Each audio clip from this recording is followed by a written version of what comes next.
Hello viewers, आज हम पढ़ने वाले हैं कक्षा 10वीं क्षितिज भाग 2 का पाठ 12 लखनवी अंदाज। इसके आज प्रश्नोत्तर हम समझकर पढ़ेंगे, जिससे कि हमको न केवल प्रश्नोत्तर याद हो जाएंगे बल्कि बहुत आसानी से हम इनको समझ भी लेंगे। तो इसका जो प्रश्न नंबर पहला है, लेखक को नवाब साहब के किन हाव भाव से महसूस हुआ कि वे उनसे बातचीत करने के लिए तनिक भी उत्सुक नहीं है। तो लेखक जैसे ही ट्रेन में चढ़े थे, ट्रेन के उस डब्बे में नवाब साहब बैठे थे और उन्हें देखकर लेखक को जरा भी महसूस नहीं हुआ कि वे उनसे बातचीत करने के लिए उत्सुक है। तो इसका उत्तर होगा, लेखक के ट्रेन के डिब्बे में प्रवेश करने पर नवाब साहब की आंखों में असंतोष का भाव आ गया था। नवाब साहब लेखक से बिना बात किए कुछ देर तक गाड़ी की खिड़की से बाहर देखते रहे।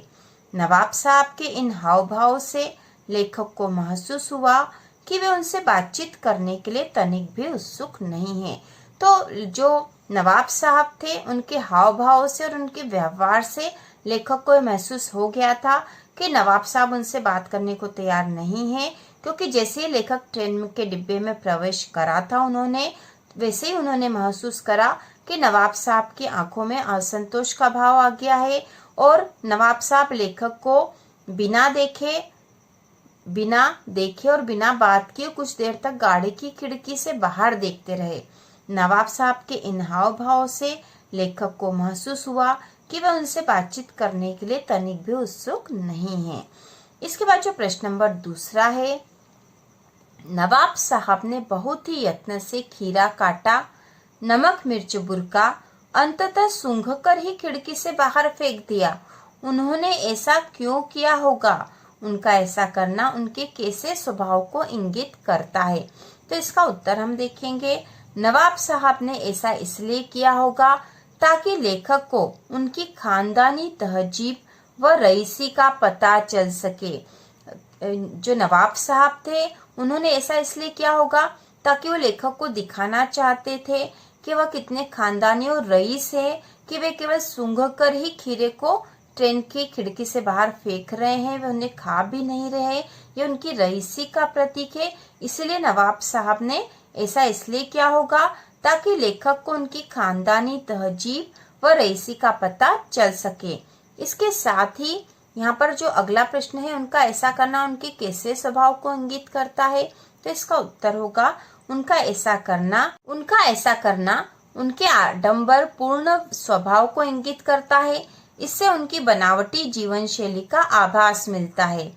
उनका ऐसा करना उनके आडंबर पूर्ण मतलब दिखावे का स्वभाव को इंगित करना है। इससे उनकी बनावटी जीवन शैली का आभास मिलता है। उनकी बनावटी जीवन शैली थी क्योंकि उन्होंने खीरे को काटा, उस पे नमक और मिर्च बुरका, लेकिन उसे खाया नहीं और उसे केवल सूंघ कर ही खिड़की से बाहर फेंक दिया। इससे उनके जो बनावटी जीवन शैली, आडंबर पूर्ण स्वभाव का पता चलता है। इसके बाद जो अगला प्रश्न नंबर तीसरा है, बिना विचार, घटना और पात्रों के भी क्या कहानी लिखी जा सकती है? यशपाल के इस विचार से आप कहाँ तक सहमत है? तो इसका उत्तर होगा, हम यशपाल के विचार से सहमत हैं कि बिना विचार, घटना और पात्रों के भी कहानी लिखी जा सकती है, लेकिन ऐसी कहानी में प्रभाव नहीं होता एवं कल्पना की प्रधानता होती है। तो क्योंकि जो ये कहानी थी, जो घटनाएं हुई थी नवाब साहब वाली और लेखक की, वह इसी विचार पर आधारित थी कि बिना विचार और घटना और पात्रों के भी कहानी लिखी जा सकती है, और लेखक ने लिखी भी सही, लेकिन फिर भी हम इस बात पे सहमत होते हुए भी यह मान लेंगे कि ऐसी कहानी जो होती है उसमें प्रभाव नहीं होता और उसमें कल्पना की प्रधानता होती है। तो इसका उत्तर एक बार फिर से देख लेते हैं। हम यशपाल के विचार से सहमत है, क्योंकि हमसे आप पूछा गया था यशपाल के इस विचार से आप कहाँ तक सहमत है, तो हम इसका उत्तर इसी प्रकार से लिखेंगे। हम यशपाल के विचार से सहमत है कि बिना विचार, घटना और पात्रों के भी कहानी लिखी जा सकती है। तो यह हमने प्रश्न में से ही लिखा है, बिना विचार, घटना और पात्रों के भी क्या नहीं लिखा है, कहानी लिखी जा सकती, क्योंकि हम उत्तर लिख रहे थे यहाँ पे। हम यशपाल के विचार से सहमत है कि कि बिना विचार घटना और पात्रों के भी कहानी लिखी जा सकती है, लेकिन इसी कहानी में प्रभाव नहीं होता एवं कल्पना की प्रधानता होती है। इसके बाद जो अगला प्रश्न नंबर 4 है, आप इस निबंध को और क्या नाम देना चाहेंगे? तो इस निबंध को हम क्या नाम देना चाहेंगे? तो आप अपने अनुसार पाठ पढ़ने के बाद अपने अनुसार निबंध का शीर्षक दे सकते हो, और हमने इसे यहाँ पर लिखा बनावटीपन, क्योंकि इस निबंध में नवाब साहब के बनावटीपन को ही दिखाया गया है, इसलिए हमने इस निबंध का शीर्षक दिया है बनावटीपन।